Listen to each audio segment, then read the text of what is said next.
الحمد لله رب العالمين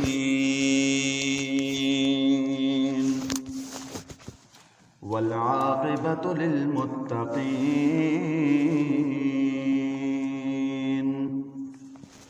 والصلاة والسلام على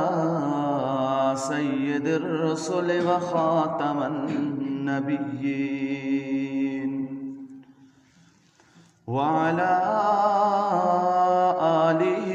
وأصحابه وأهل بيته أجمعين. أما بعد فقد قال الله بارك وتعالى في كلامه المجيد وفرقانه الحميد: والذين آمنوا وهاجروا وجاهدوا في سبيل الله والذين آووا ونصروا أولئك هم المؤمنون حقا لهم مغفرة ورزق كريم. وقال النبي صلى الله عليه وسلم: إنما بعثت لأتمم مكارم الأخلاق. وقال النبي صلى الله عليه وسلم: إنما بعثت معلما. وقال النبي صلى الله عليه وسلم: بلغوا عني ولو آية، أو كما قال عليه الصلاة والسلام. آمنت بالله صدق الله وصدق رسوله النبي الأمي الكريم، ونحن على ذلك لمن الشاهدين والشاكرين، والحمد لله رب العالمین. زباں پر اشرق البدر علینا کی صدائیں تھی، زباں پر اشرق البدر علینا کی صدائیں تھیں، دلوں میں ما دعا للہ داعی کی دعائیں تھیں. کہیں معصوم ننھی بچیاں تھیں دف بجاتی تھیں، رسول پاک کی جانب اشارہ کر کے کہتی تھی: نبوت کی سواری جس طرف سے ہو کے جاتی تھی، نبوت کی سواری جس طرف سے ہو کے جاتی تھی، درود و نعت کے نغمات کی آواز آتی تھی. اللہم صلی علی محمد وعلی آل محمد کما صلیت علی ابراہیم وعلی آل ابراہیم انک حمید مجید. اللہم بارک علی محمد وعلی آل محمد کما بارکت علی ابراہیم وعلی آل ابراہیم انک حمید مجید. نہایت ہی واجب الاحترام معزز مکرم محترم سامعین اعظام، گزشتہ جمعے میں حضور نبی کریم صلی اللہ علیہ وسلم کی نبوت سے ہجرت تک کی زندگی کو قرآن اور حدیث کی روشنی میں بیان کیا گیا. آج کے جمعے کی اس نشست میں حضور نبی کریم صلی اللہ علیہ وسلم کی ہجرت اور ہجرت سے غزوات تک کی زندگی کو بیان کرنے کی کوشش کروں گا۔ واجب الاحترام سامعین، یہ بات تو گزشتہ جمعے آپ سن چکے ہیں کہ حضور نبی کریم صلی اللہ علیہ وسلم کو اور آپ کے جانثاران صحابہ کرام رضوان اللہ علیہم اجمعین کو اسلام کی خاطر تپتے ہوئے انگاروں پہ لٹایا گیا، اسلام کی خاطر تپتی ہوئی ریت پہ لٹایا گیا، اسلام کی خاطر جسم کے ٹکڑے کیے گئے، اسلام کی خاطر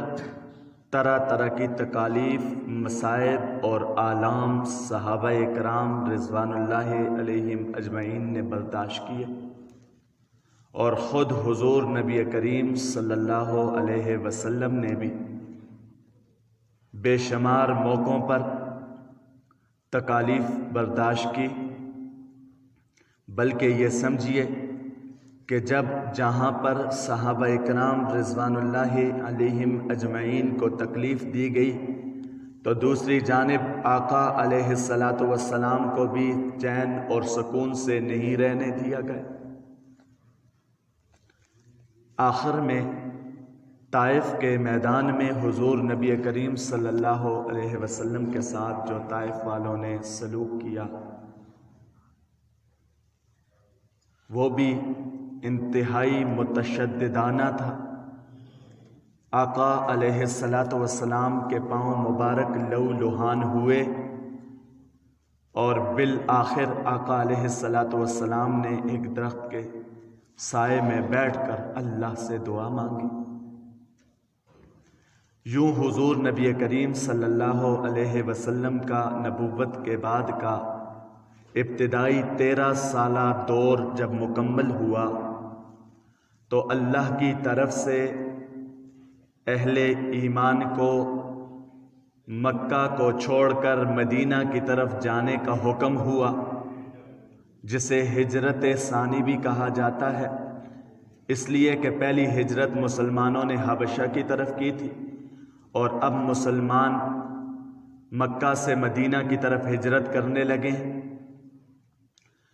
حضور نبی کریم صلی اللہ علیہ وسلم نے صحابہ کرام کو بلایا اور فرمایا کہ اللہ کی طرف سے اب ہمارے لیے ایک امن والی جگہ میں اللہ نے ہمارے بھائیوں کے دلوں کو ہمارے لیے نرم کر دیا ہے۔ اب ہم یہاں سے مکہ سے مدینہ کی طرف جائیں گے۔ مکہ سے جانے والے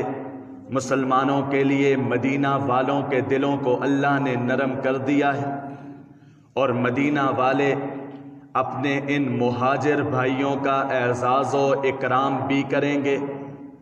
ان کی ہر طرح سے خاطر مدارت بھی کریں گے۔ اب صحابہ اکرام رضوان اللہ تعالی علیہم اجمعین کے قافلے مکہ کو چھوڑ کر مدینہ کی طرف جانے لگے، لیکن واجب الاحترام سامعین، اپنے وطن کو، اپنے قبیلے کو، اپنے شہر کو چھوڑ کر جانا کوئی آسان کام نہیں ہوا کرتا، انتہائی مشکل مرحلہ۔ صحابہ اکرام رضوان اللہ علیہم اجمعین نے بھی مکہ کو اللہ کے حکم سے چھوڑا، اور حضرت صہیب رومی رضی اللہ تعالی عنہ جو بڑے ناز و نعم میں پلے تھے، ان کو بھی مکہ چھوڑتے ہوئے جو ان کے ساتھ واقعہ پیش آیا تو حضرت صہیب رومی رضی اللہ تعالی عنہ نے دین پر سب کچھ قربان کر دیا اور مکہ کو چھوڑ کر مدینہ کی طرف چلے گئے۔ حضرت صہیب رومی رضی اللہ تعالی عنہ جب مکہ کو چھوڑ کر مدینہ کی طرف جانے لگے، مدینہ کی طرف جانے سے پہلے کفار کو خبر ہوئی کہ حضرت صہیب رومی رضی اللہ تعالی عنہ مدینہ کی طرف ہجرت کرنے لگے ہیں۔ مدینہ والوں نے حضرت صہیب رضی اللہ تعالی عنہ کو روک دیا، فرمایا صہیب جب مکہ میں آیا تھا خالی ہاتھ آیا تھا، جب مکہ میں آیا تھا جسم پر ایک جوڑا لباس لے کے آیا تھا، آج اتنے مال و جائیداد کہاں لے کے جا رہے ہو؟ حضرت صہیب رومی رضی اللہ تعالی عنہ نے فرمایا، اے کافرو کیا چاہتے ہو تم، میں کیا کروں؟ کہنے والوں نے کہا، اے صہیب ہم آپ کو جانے کی اجازت دے دیں گے، لیکن اپنا سارا مال مکہ میں چھوڑ کے آپ کو جانا پڑے گا۔ حضرت صہیب رومی رضی اللہ تعالیٰ عنہ کہنے لگے، تم مجھے پکی بات بتا دو کہ اگر مجھ سے سارا مال و دولت لے لو گے تو مجھے جانے دو گے؟ سب نے کہا، اے صہیب جب آپ نے مال و دولت چھوڑ دیا، ہمارا آپ کے ساتھ کوئی لڑائی نہیں، کوئی جھگڑا نہیں۔ حضرت صہیب رومی رضی اللہ تعالی عنہ نے سارا مال و دولت چھوڑ دیا، اللہ کے رسول صلی اللہ علیہ وسلم پر اپنا سارا مال قربان کر دیا، اور حضرت صہیب رومی رضی اللہ تعالی عنہ کو مکہ چھوڑنے کی اجازت مل گئی۔ حضرت صہیب رومی رضی اللہ تعالی عنہ نے مکہ کو چھوڑا، مدینہ کی طرف جانے لگے۔ اللہ کے رسول صلی اللہ علیہ وسلم کو خبر ہوئی کہ حضرت صہیب رومی رضی اللہ تعالی عنہ کو کفار نے روکا تھا۔ حضرت صہیب رضی اللہ تعالی عنہ نے اپنا سارا مال، اپنی ساری جائیداد اللہ کے رستے پہ قربان کر کے مدینہ کی طرف ہجرت کو پسند کیا۔ اللہ کے رسول صلی اللہ علیہ وسلم نے فرمایا، ربح صہیب، ربح صہیب، فرمایا صہیب نے جو سودا کیا وہ بڑے منافع والا سودا کیا۔ اور یہاں تک بس نہیں، فوراً رب تعالیٰ کی طرف سے سورہ توبہ کی آیت نازل ہوئی، فرمایا ان اللہ اشتری من المؤمنین انفسهم واموالهم بان لهم الجنہ، بے شک اللہ تعالیٰ نے ایمان والوں کو جنت کے بدلے میں ان کا مال بھی خرید لیا، ان کی جانیں بھی خرید لی۔ تو حضرت صہیب رومی رضی اللہ تعالیٰ عنہ نے اللہ کے دین پر سب کچھ قربان کر دیا، مال بھی چھوڑا، جائیداد بھی چھوڑی۔ فرمایا یہاں پہ جب دین محفوظ نہیں ہے تو مکہ میں رہنا کس کام کا؟ مکہ کو چھوڑ کر چلے گئے حضرت صہیب رضی اللہ تعالی عنہ بھی، اور باقی صحابہ اکرام رضوان اللہ تعالی علیہم اجمعین کو بھی کفار روکتے رہے، لیکن مسلمانوں نے بھی پکا عزم کر لیا تھا کہ جب ہمارا دین سلامت نہیں، ہمارا ایمان یہاں پہ سلامت نہیں تو ہم مکہ میں نہیں رہیں گے، ہم مدینہ کی طرف چلے جائیں گے۔ اب صحابہ اکرام رضوان اللہ تعالی علیہم اجمعین مکہ کی طرف چلے گئے، کئی صحابہ اکرام چلے گئے، لیکن حضور نبی کریم صلی اللہ علیہ وسلم کو ابھی تک اللہ کی طرف سے حکم نہیں آیا تھا ہجرت کا۔ پھر بالآخر حضور نبی کریم صلی اللہ علیہ وسلم کو اللہ کی طرف سے اجازت مل گئی کہ محبوب آپ نے اپنے جانثاروں کو بھیج دیا، اب آپ بھی اللہ کے حکم سے مکہ کو چھوڑ کے چلے جائیں۔ میرے پیارے آقا علیہ الصلوۃ والسلام مکہ کو چھوڑنے کا ارادہ دن کو کر لیتے ہیں۔ میرے پیارے آقا علیہ الصلوۃ والسلام کو یہاں اللہ کی طرف سے حکم ہوتا ہے، میرے محبوب مکہ کو چھوڑ کے چلا جا، مدینہ والے آپ کے انتظار میں ہیں، مکہ والے آپ کو تکلیف دیتے ہیں،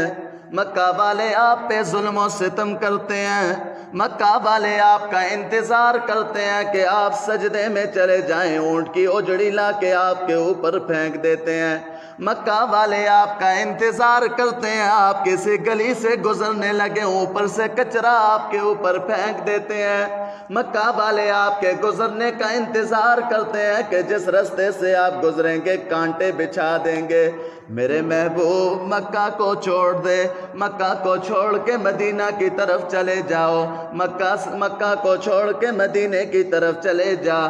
مدینہ والے آپ کا انتظار کر رہے ہیں، مدینہ والے آپ کے انتظار میں بیٹھے ہیں، مدینہ والے اللہ کے احکامات کے انتظار میں بیٹھے ہیں، مدینہ والے آپ کی آمد کے انتظار میں بیٹھے ہیں، مدینہ والے پلکے بچھا کے آپ کا استقبال کرنے کے لیے تیار ہیں۔ میرے پیارے آقا علیہ الصلوۃ والسلام کو اللہ کی طرف سے حکم ہوا، حضور نبی کریم صلی اللہ علیہ وسلم اللہ کے حکم سے تیاری کرنے لگے۔ اتنے میں کفار اپنے دار الندوہ میں بیٹھ گئے، کہنے لگے جیسے ہی یہ لوگ مدینہ سے مکہ سے نکل کے جا رہے ہیں مدینہ کی طرف، اگر ہم ان کے لیڈر اور ان کے رہنما، ان کے قائد حضرت محمد الرسول اللہ صلی اللہ علیہ وسلم کو ختم کر دیں تو ان لوگوں